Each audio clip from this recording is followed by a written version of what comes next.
الحمد لله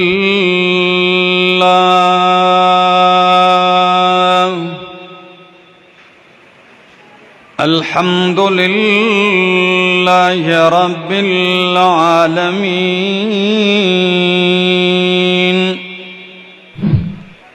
والعاقبة للمتقين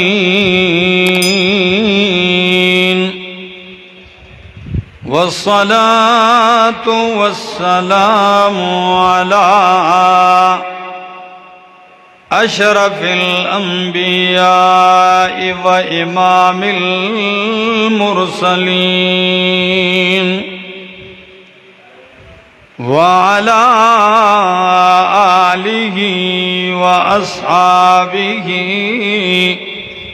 وأهل بيته أجمعين أما بعد فأعوذ بالله من الشيطان الرجيم بسم الله الرحمن الرحيم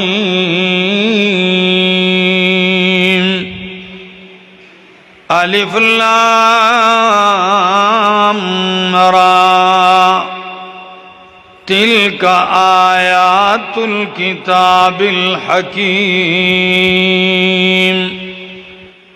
أكان للناس عجبا أن أوحينا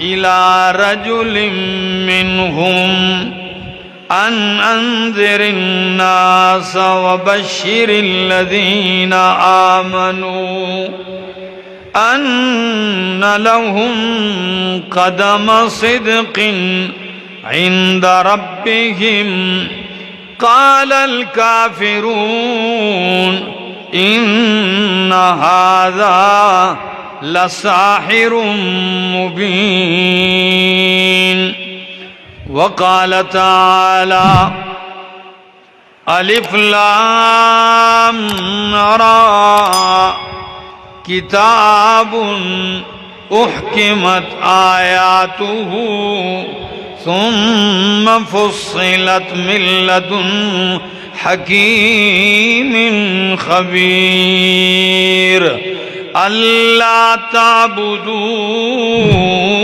إلا الله إنني لكم منه نذير وبشير وقال تعالى يا أيها الرسول بلغ ما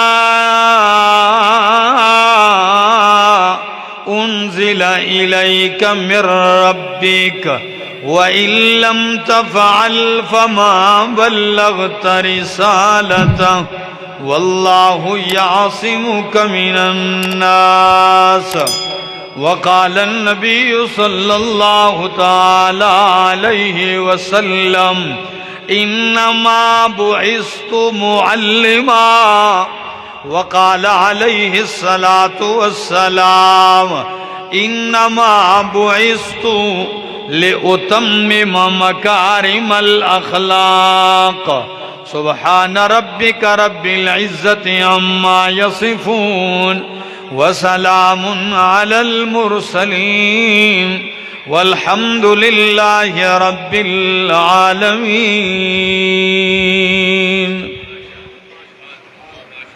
انتہائی قابل عزت، قابل احترام، ذی قدر و ذی وقار علماء کرام اور ضلع اٹک کے اس علاقے کامرا اور پھر خاص اس گاؤں اور گرد و نواح سے آئے ہوئے میرے معزز مکرم دوستو، السلام علیکم. جمعہ کی نماز ہری پور میں پڑھائی اور وہاں سے آپ کی طرف سفر شروع کیا اور کل کشمیر میں پروگرام ہے. میں نے آپ کے اس آج کے بیان کو مؤخر کیا تھا، لیکن حافظ عثمان صاحب میرے گھر پہنچائے.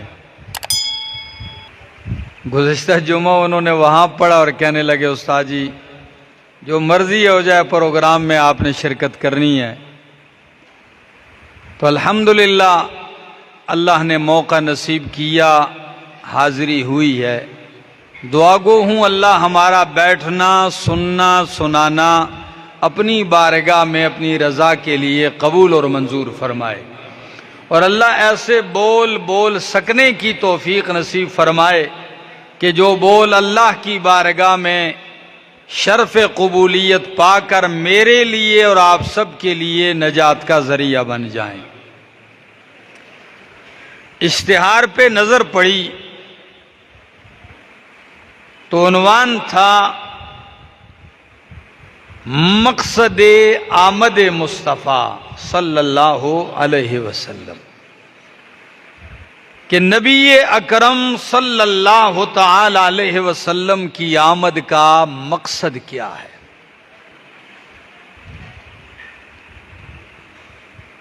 قرآن مقدس کا مطالعہ کیا جائے، نبی اکرم صلی اللہ تعالی علیہ وسلم کی 23 سالہ رسالت والی زندگی کا مطالعہ کیا جائے تو بات نکھر کے سامنے آتی ہے کہ اللہ رب العزت نے امام الانبیاء محمد الرسول اللہ صلی اللہ علیہ وسلم کے سر پر نبوت کا تاج سجایا اور آپ کو مبعوث فرمایا ہی اس لیے تھا کہ انسانیت کفر اور شرک کے اندھیروں سے نکل کر نور ایمان اور نور توحید کی طرف آ جائے. اللہ کے بندے بندوں کی بندگی سے نکل کر بندوں کے رب کی بندگی کی طرف آ جائیں، کیونکہ اللہ کے بندے وہ اللہ کی مخلوق کی بندگی میں مصروف تھے. لات منات عزا ہبل ود سوا یغوث یعوق نصر، یہ سارے کیا تھے؟ یہ اللہ کے بندے اللہ کی مخلوق ہی تو تھے. لات یلت السویق للحجاج، یہ ایک نیک آدمی تھا، حاجیوں کے لیے ستو تیار کرتا تھا اور ان کو ستو دیا کرتا تھا.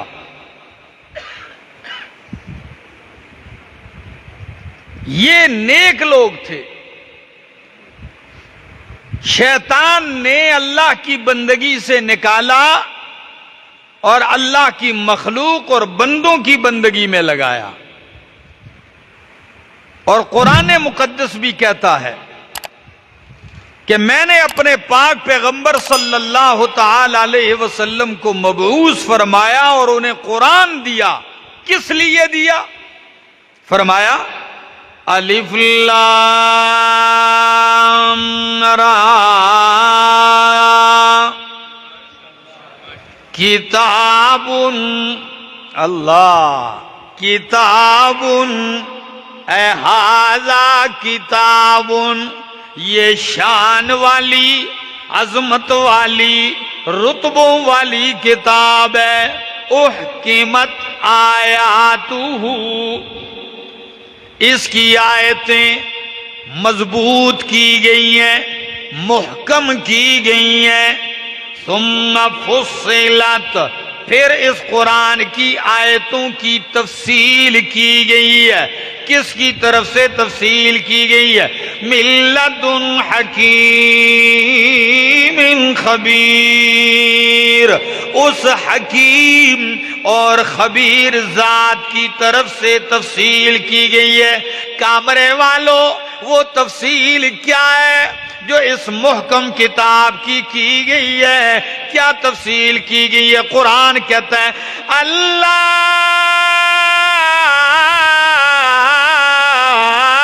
تعبدوا الا اللہ،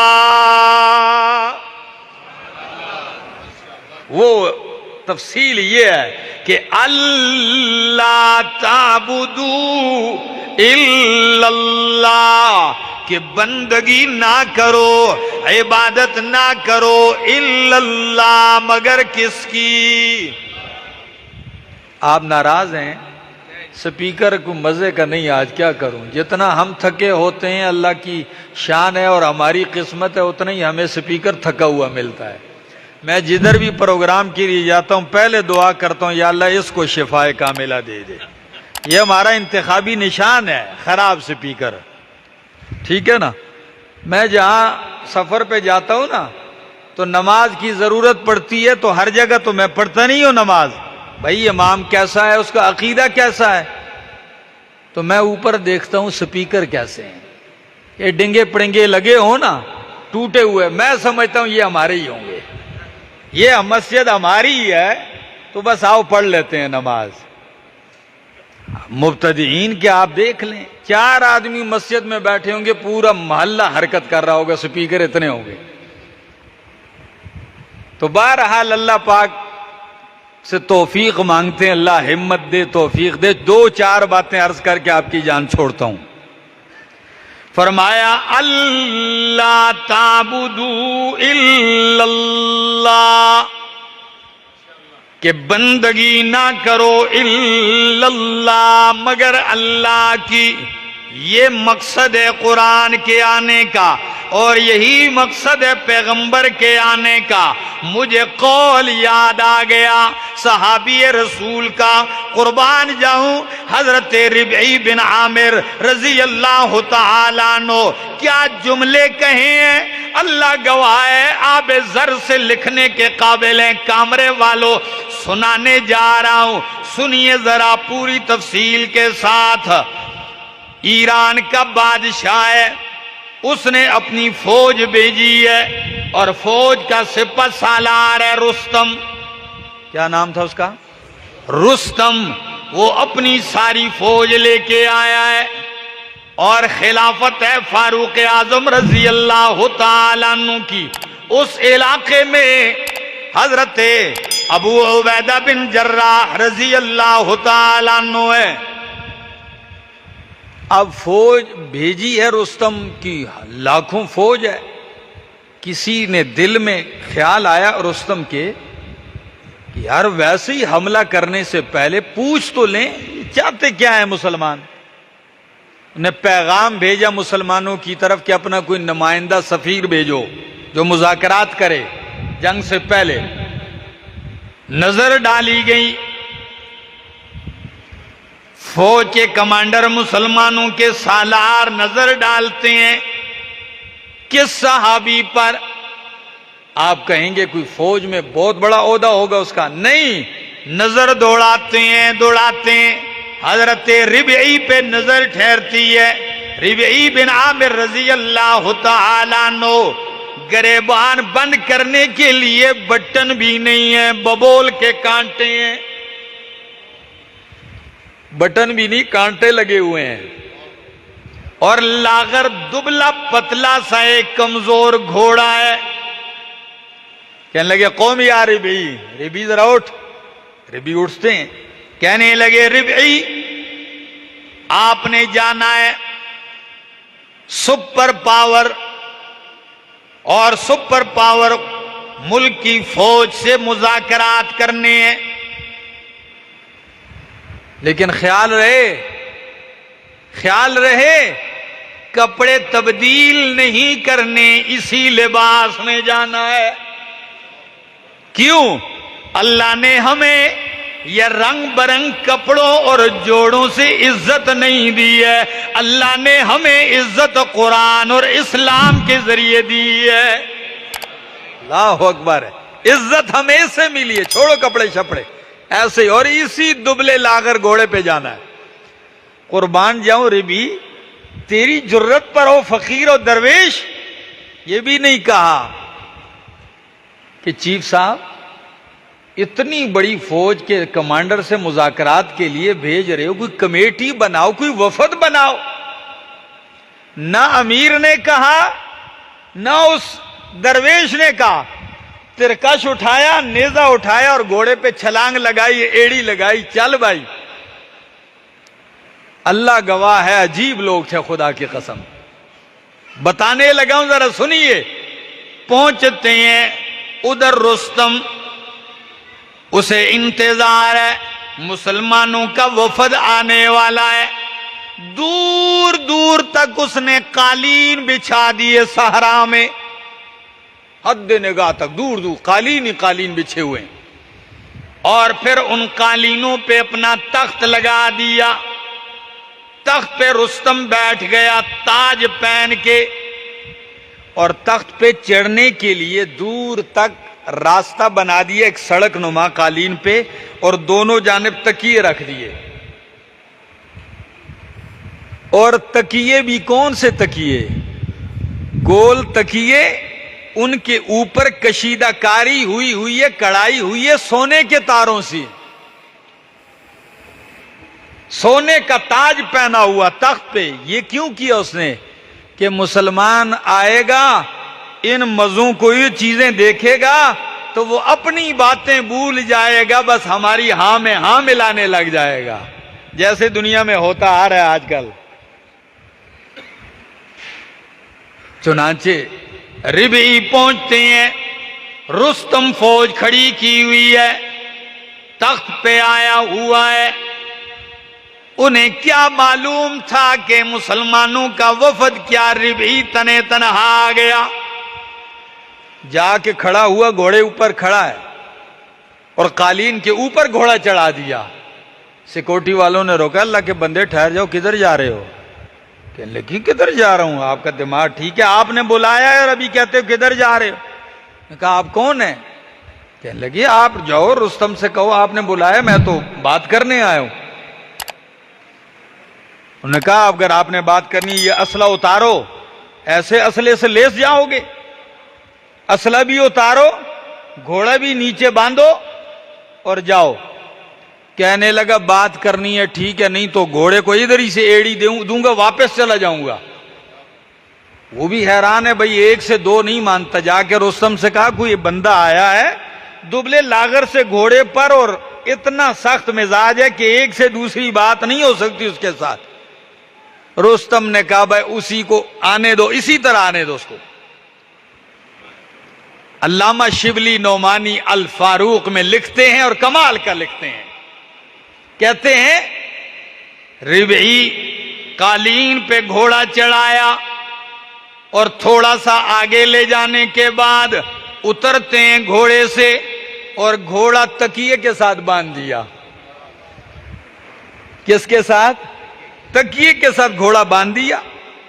اب جب باندھا گھوڑا، جانے لگے، نیزہ ہاتھ میں، ترکش پیچھے، تیر بھرے ہوئے ہیں اس میں، نیزہ ہاتھ میں، اور چلتے ہوئے کیا کرتے ہیں؟